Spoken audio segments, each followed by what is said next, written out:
What up, everybody? Before I get started, I can't do a video on a RICO case without saying free Young Thug and YSL, my personal all-time favorite rapper, who is currently on trial in a real-life RICO case.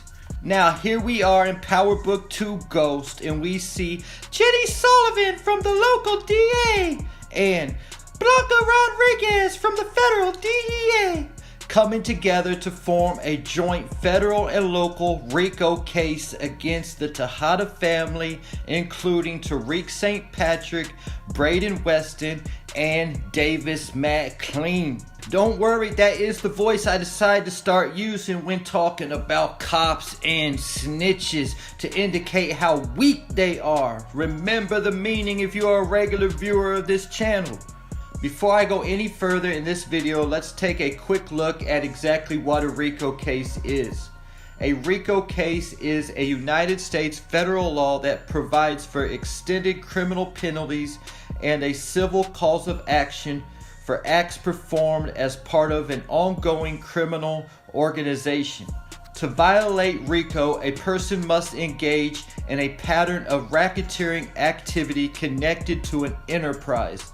The law defines 35 offenses as constituting racketeering, including gambling, murder, kidnapping, arson, drug dealing, and bribery.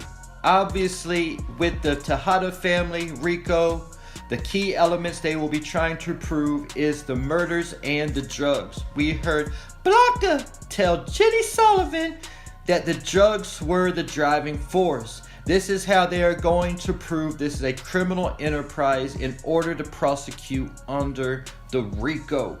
Before getting into how they will be able to tie all this together, let's first look at the murders they are trying to pin on the Tejada family, including Tariq, Braden, and Davis. The first murder that got everything cracking was the murder of Bars, the GTG member Kane sent to Stansfield to kill Tariq, but fell into a quick trap set by Tariq and got drowned in the pool by 2-Bit. They currently have no leads in this investigation, but can still try to pin it back to the Tejada family since Lorenzo has known ties to the GTG gang. Then we have the murders of Detective Ramirez and Jabari Reynolds, who Tariq has already been on trial for. However, Kane Tejada's name has been brought up in this case. And Jenny Sullivan tried to offer Tariq a 5-year sentence in exchange for Kane's name. After that, we have the murder of Carrie Milgram that the DA is currently pretending is a suicide. But we saw Kevin Whitman come into Jenny Sullivan's office stating Monet Tejada was behind the murder of Lauren Baldwin, Carrie Milgram, and Zeke Cross. Now we know that Monet was only behind one of these murders, but the fact Whitman is on to her tells me Jenny is as well. She is just being discreet about it so Whitman doesn't mess up her investigation. As I mentioned, they are already pinning Zeke's death on the Tejadas, which we know was committed by Lorenzo himself. And also the death of Zeke's dad Mecca, who was killed by Monet. But Blanca Rodriguez thinks Tariq is the shooter. These are just the murders that the cops are trying to pin on Tariq and the Tejadas, but we know they are involved in a lot more murders than that, including Lil Guap, Rico, the contractor, Rail, and many, many more. But as Blanca Rodriguez said, the drugs are the driving factor and also something they will need to prove in order to convict under RICO. This is where Braden Weston's testimony at Tariq's trial comes into play. At Tariq's trial, Braden admitted to being the campus drug dealer at both Choate and Stansfield, putting Tariq in the clear. But as his uncle Lucas told him, this was a huge mistake that will come back to haunt him. Now that they have Braden's testimony under oath, they have him involved in the drug game. But how does this link back to the Tejadas? And this is where Kane's huge mistake comes into play. Remember when Kane kidnapped Braden and his brother Trace? The cops got a call that 2 white boys were on the corner dealing drugs.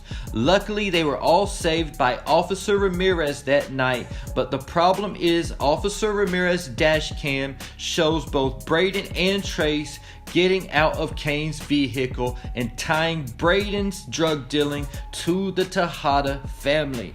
And during Tariq's trial, Trace was already about to testify and snitch on both Kane and Tariq, and how Tariq bragged about how Officer Ramirez worked for them. So the number one loose end that has to go if they're trying to beat this RICO case is Trace Weston.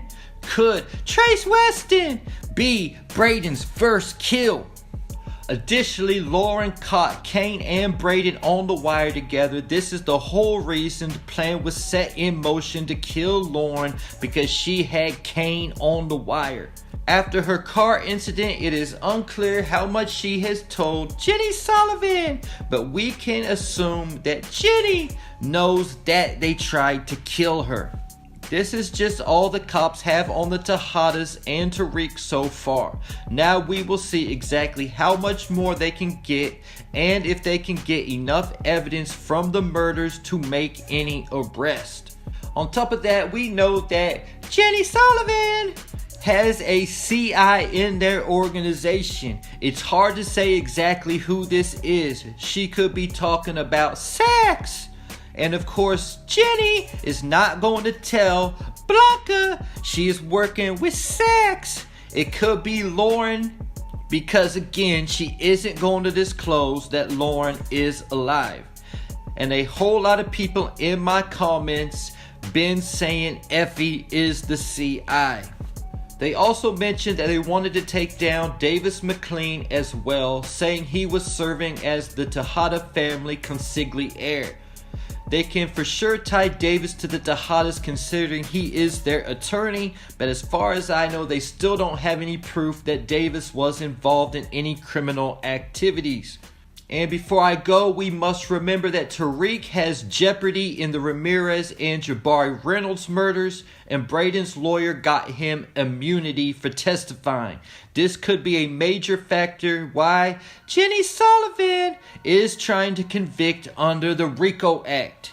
And before I go, as far as I know, in order to convict someone under the RICO Act or a CCE, that organization has to be given some type of name, for example, like BMF or YSL. And since the Tejada family doesn't really have any kind of name, it's still going to make it even more harder to convict the Tejada family under RICO, and especially someone like Tariq to actually prove that he has criminal ties to this family will be very difficult.